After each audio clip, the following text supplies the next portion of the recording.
शिव बाबा के इस तपोस्थली में, जहाँ से शांति का संदेश देश और दुनिया में फैलाया जा रहा है, वहाँ पर आने का इस पवित्र भूमि में मुझे मौका मिला है।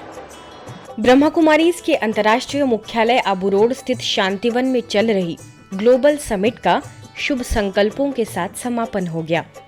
आप सुन रहे थे एमपी के उप मुख्यमंत्री राजेंद्र शुक्ल को, जो विशेष समापन सत्र में पहुंचे थे।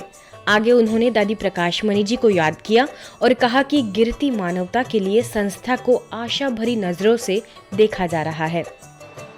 मैंने एक बार सुना था कि मनुष्य के अंदर इतना प्रेम होना चाहिए कि वो ओवरफ्लो होने लगे, प्रेम बहे मनुष्य के व्यक्तित्व से। यही तो शिव बाबा ने हमको सिखाया है, यही तो प्रकाशमणि दीदी जी ने हमको सिखाया है।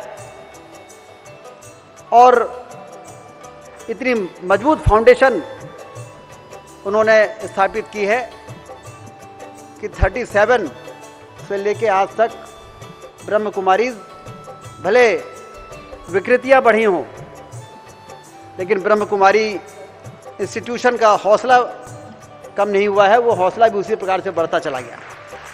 अवसर पर संस्था के कार्यकारी सचिव एवं ग्लोबल समिट के organising secretary BK doctor Mrityunjay भाई जी ने सभी का आभार व्यक्त करते हुए अपनी शुभकामनाएं दी।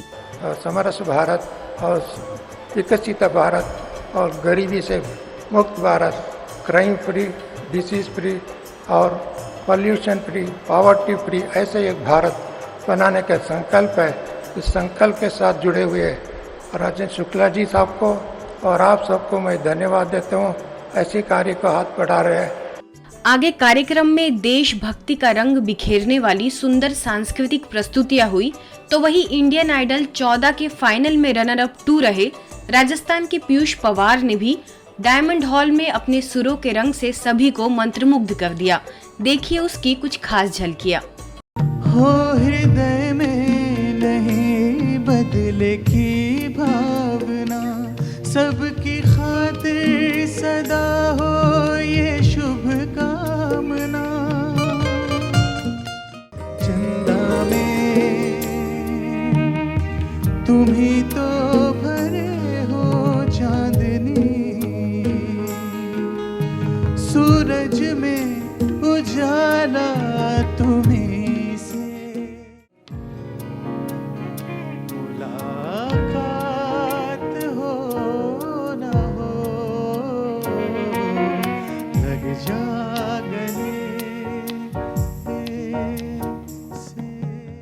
इससे पूर्व सत्र में मंच पर agricultural and forest university Nepal के कुलपति doctor Punya Prasad Regmi, USA Florida के director of internal medicine doctor Vemuri Krishna, doctor Geeta Bora, वरिष्ठ पत्रकार अभिषेक उपाध्याय, वरिष्ठ पत्रकार संत प्रसाद राय, थाईलैंड की doctor Itikon Batana, professor K S. Rangappa ने शिरकत कर संस्था की सराहना की और अपने भाव व्यक्त किए। The wisdom of spirituality has to be incorporated in our daily life, in our development, the paradigm, development models, so that we can change, we can transform the unsustainable, this development into sustainable one, which is our dream, for which we have to work unitedly. The concept, the idea, the wisdom, what we have received here needs to be implemented by all of us. Thank you very much. तो जो राम का मन कभी थका नहीं, वही मन विजय प्राप्त करता है। तो ये उसी शक्ति का उत्थान है, ये उसी शक्ति की खोज है और ये शक्ति हमारे ही भीतर है। उसको पहचानने के लिए हमको इस समय को पहचानना होगा, इस अवसर को पहचानना होगा और यहाँ से जो ज्ञान की धारा बह रही है उस धारा में खुद को प्रवाहित कर लेना होगा, खुद को तिरोहित कर लेना होगा। यही हमारा सबसे शुभ संकल्प होगा। सिर्फ हवा या आवाज़ यानी एयर और साउंड का पॉल्यूशन भर नहीं है, विचारों का भी पॉल्यूशन है, हमारे मन का पॉल्यूशन है, हमारे तन का पॉल्यूशन है और अब तो धन का भी पॉल्यूशन होने लगा है। उस पॉल्यूशन में मैं जो आज महसूस कर रहा हूँ वहाँ से आने के बाद कि इस जगह पर जहाँ मैं अभी हूँ शायद उस पॉल्यूशन का सॉल्यूशन यहाँ पे है। Then it can go when you can heal the self. We can go to the any other people like public health can heal from the spirit. This is my word that I would like to talk to you. Traveling for 7 days to talk about 3 minutes. Prajapita Brahmakumari Ishwari Vishwavidyalaya for organizing this summit with a great visionary themes and topics. I am sure every participant of this summit is carrying their home an abundance of spiritual knowledge. Thank you for giving an opportunity to be here on this occasion. Thank you one and all. आगे संस्था के वरिष्ठ सदस्यों में Om Shanti retreat centre Gurugram की director B के आशा, महादेव नगर की प्रभारी बी के चंद्रिका विषय के तहत अपने विचार रखे।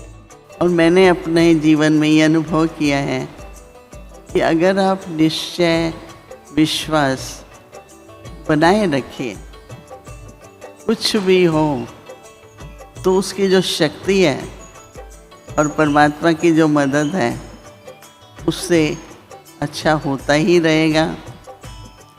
इस ईश्वरीय विश्वविद्यालय ने हमें ये सिखाया है कि तूफान तोहफा लेकर के आते हैं। तूफान में नौका जहाज अच्छी तरह से पार उतरता है और यदि सिंपल ही हो तो वो मौज नहीं होती। सोना कसौटी पर देखा जाता है, तांबे लोहे को कोई नहीं देखता है। तो ये परिस्थितियाँ एक कसौटी है जो हमें अच्छी तरह तोल लेती हैं, तो हमें तो खुशी और शक्ति उससे मिलती है और परमात्मा को हम अपना सच्चा साथी बनाएं, ये प्रेरणा देती है। अगर हम इस जीवन को यात्रा समझे तो जीवन में आने वाला कोई भी दृश्य, कोई भी व्यक्ति हमें चैलेंज नहीं लगेगी, लेकिन एक नया अनुभव, एक नया परिचय महसूस होगा।